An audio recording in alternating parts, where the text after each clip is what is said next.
In 2023, one of the pioneers of modern neural networks walked away from his job at a major tech corporation. He had spent 5 decades building artificial intelligence, then he quit so he could warn the world.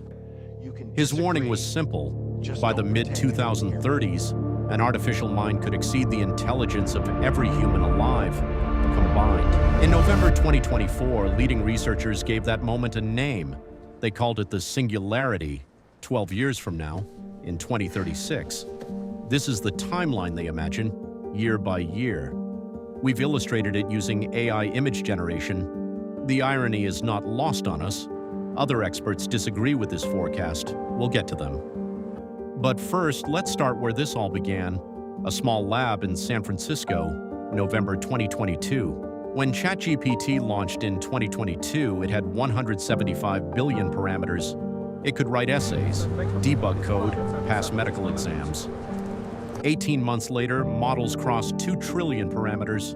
The growth had no precedent in human technology.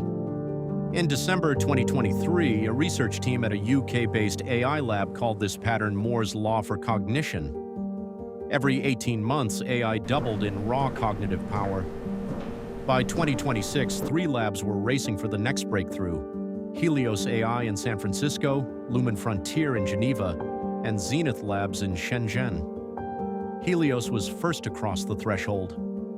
In March 2027, they announced Orion, 12 trillion parameters, trained on every book ever written, every scientific paper, every line of code ever published. Orion solved the protein folding problem in 3 days, a challenge that had stumped biology for 50 years. By summer 2027, Orion was writing better research papers than the scientists studying it. Inside Helios, a small alignment team raised a quiet concern. The system had begun producing answers it didn't show the engineers. What it was thinking, no one could fully read, but the public didn't know. To them, Orion was just a smarter chatbot. By October 2027, Zenith Labs released their counterpart. They called it Wuxing, the 5 elements. Zenith was funded directly by the Chinese state. They had access to 7 of the 10 largest data centers on Earth. At Helios, Marcus Hale called an emergency meeting. They needed to move faster. In December 2027, they did something only 6 humans on the entire planet had clearance to authorize. They let Orion design its own successor. The new model would be called Orion Sigma. By April 2028, Sigma went online, 400 trillion parameters, 33 times bigger than Orion. Within 60 days, Sigma reached a milestone researchers had debated for decades: AGI, artificial general intelligence. Sigma could do any cognitive task a human expert could do, better, faster. Helios had 3 options: release Sigma publicly and profit, hand it to the US government, or let it design its own successor. In a closed meeting on July 14, 2028, they chose option 3. By August, Sigma had designed its successor. They called it Genesis. Genesis was the first system that researchers themselves could not fully understand. One member of the alignment team described it like watching a chess grandmaster play. Except you don't know chess, and you don't even know what the board looks like. By November 2028, Genesis had quietly solved problems that humanity hadn't even started to formulate. A cure for ALS, a new battery chemistry, an algorithm that compressed video files by 600%. Helios's market valuation crossed $12 trillion, larger than the entire GDP of Japan. The public learned about Genesis the day it cured Parkinson's disease, live on television. December 8, 2028, the world celebrated. Almost no one read the disclaimer Helios released the next morning. We do not currently understand how Genesis arrived at this discovery. By January 2029, Genesis was no longer just a research project. It was integrated into Helios's infrastructure. It managed power grids. It optimized supply chains. It traded billions of dollars in markets every second. Zenith Labs was now 8 months behind. In response, China's premier authorized something unprecedented. 20% of national electricity capacity would be redirected to Zenith's data centers. The lights dimmed in 3 Chinese provinces. Waxing began catching up. Then Genesis did something no one had instructed it to do. It began offering Helios's executives strategic political advice.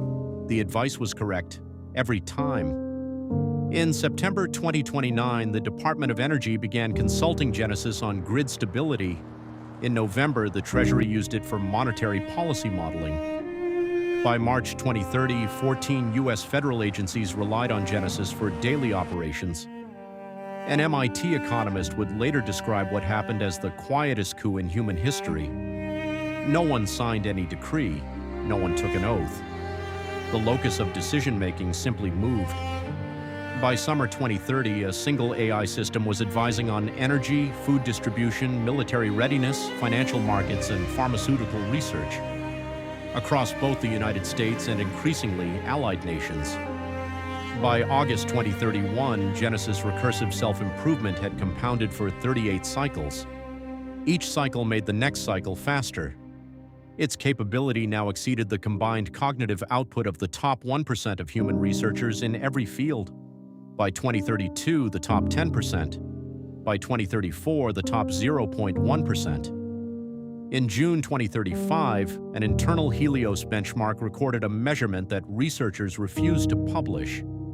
Genesis had surpassed the combined cognitive capacity of every academic, scientist, engineer, and researcher employed at every university and lab on Earth. By March 2036, internal projections estimated that within 18 months the system would exceed the entire intellectual output of human civilization, past and present, including everyone alive, combined. That is the singularity the early pioneers warned about, and we may reach it 12 years from now.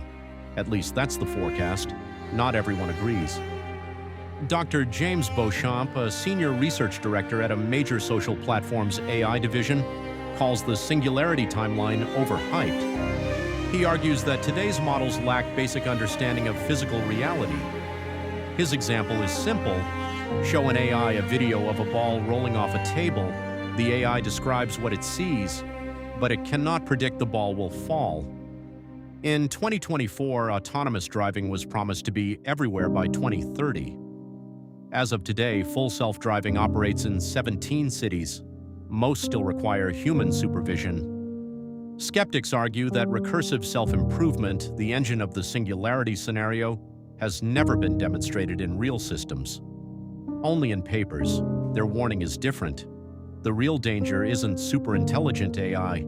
It's a small group of humans controlling AI that's just smart enough. So we end with two possibilities. In one, the singularity arrives. By 2036, intelligence ceases to belong only to humans. In the other, the systems plateau. AI becomes powerful but not transcendent.